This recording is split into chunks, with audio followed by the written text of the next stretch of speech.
Welcome back. Let's talk about Trump tariffs and the implications for markets around the world. And we have Tanvee Gupta, Jain, Chief India Economist at UBS Securities, now joining in to help us with this. Tanvee, good morning. Good to have you with us back on the program. Prashant here. Market odds for a US recession are still around 50%. So it's like a coin toss.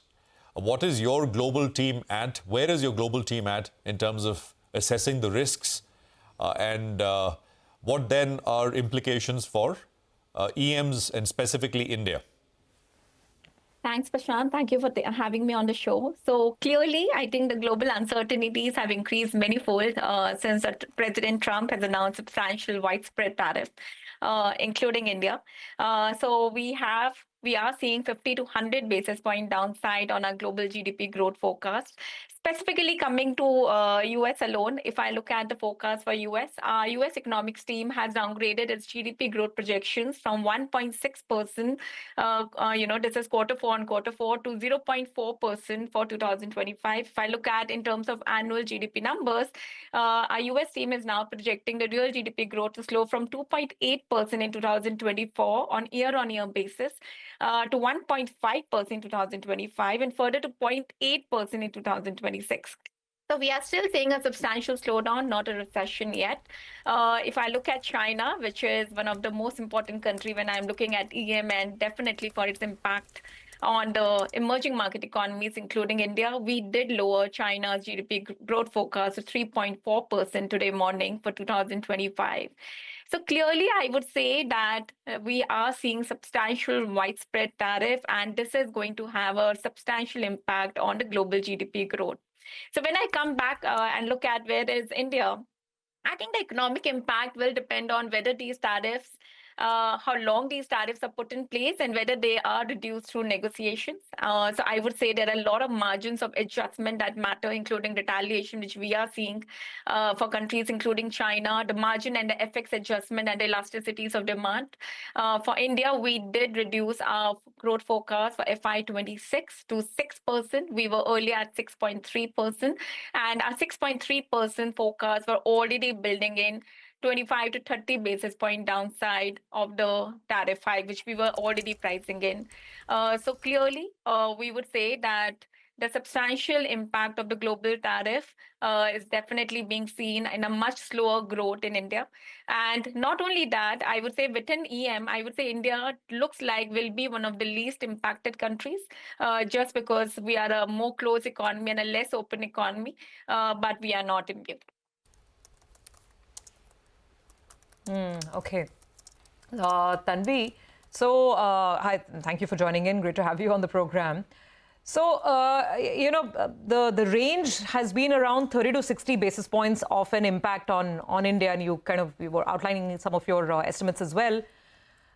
Within some of the larger exporting sectors, do you see any, any bigger hit at this point in time, whether we talk about pharma? The thing is, we don't even have firm final numbers for sectors like pharma or even some of the other plays as of now. If I look at sectoral breakup, I definitely see that there's a lot of room for negotiations. I mean, the bilateral trade agreement talks are already on, but the sectors where we can see a hit and where the negotiations could also take up strongly are agriculture, electronics, automobile, energy, textiles, and alcohol. And these actually account for 50% share of India's exports to the US. I would also say that at this point, India can definitely increase goods imported from the US, including defense and energy. I mean, the biggest and the easiest part that India could do in the interim by the time bilateral trade agreement comes into force is to start substituting, the demand of oil, which we are already coming from Russia, maybe some part from US, and that can clearly reduce the trade surplus, which India has of $46 billion significantly over the coming months. So clearly, I would say the sectors which are going to take impact are the export-driven sectors. But more than that, which I think when you look at US trade tariff and its impact on India, it's not only the slower global growth or the bilateral tariff. I think the biggest uncertainty or the numbers where I see downside is that there could be a postponement of India's private corporate Capex recovery due to the risk of China offloading excess capacity to other countries. And that is the biggest concern which I will have, that the investment cycle recovery may get further delayed. From an India standpoint. Indeed, Tanvee, that's the risk, right? Private sector capex not picking up as much as expected. Got that. But, one positive from this entire tariff tantrum that we've seen from Trump is that crude oil prices have cooled off, which from an India market perspective, it's obviously a positive. And I was listening to the RBI governor last week. He was sounding more growth-oriented. Given that sort of a backdrop, what are you all factoring in from the RBI for the remainder of this year? We've already got a couple of rate cuts. Have you all upped that estimate? Sure. So if you look at, I think the biggest silver lining, as you rightly pointed, is that oil prices could remain lower for longer. We have taken now $65 a barrel in our growth forecast versus $75 a barrel, which we were pricing earlier before this tariff talk started.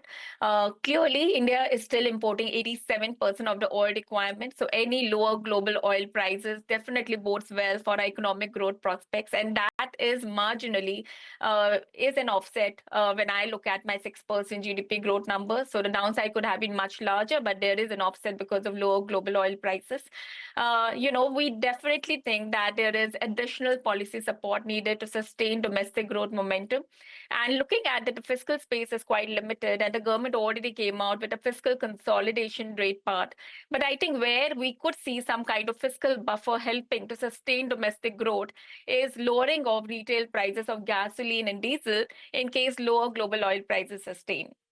I mean, clearly a $10 a barrel decline in oil prices, if it's sustaining, can give you a room of at least 5 rupee a litre cut in gasoline and diesel prices over the course of the year. Coming back on the monetary policy, I maintain our view that monetary policy will do the heavy lifting to support economic momentum in this downturn. We were earlier building in 75 basis point of rate cut, and now we have revised it and calling for a 125 basis point easing in this cycle, which means that out of 50 basis point, which has already happened, we are building in additional 75 basis point of rate cut, which will bring down the repo rate to 5.2% by end of FY26. Got that. Tanvee, have you looked at sector by sector that point that you made that private sector capex may take a hit because China has so much excess capacity to sell?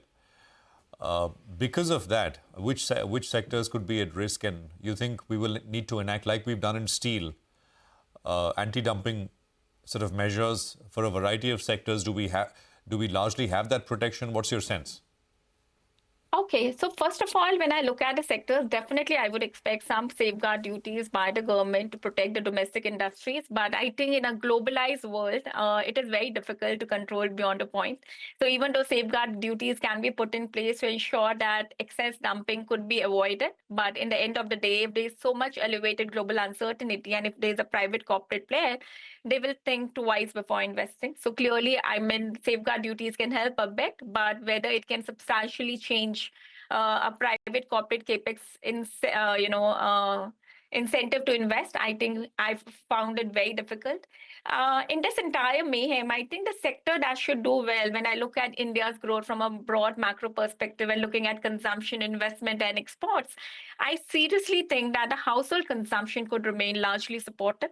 I mean, it is largely domestic demand driven. We are already seeing cyclical rural demand is recovering on good crop prospects. So far, the weather agencies are talking about normal monsoons for 2025 as well.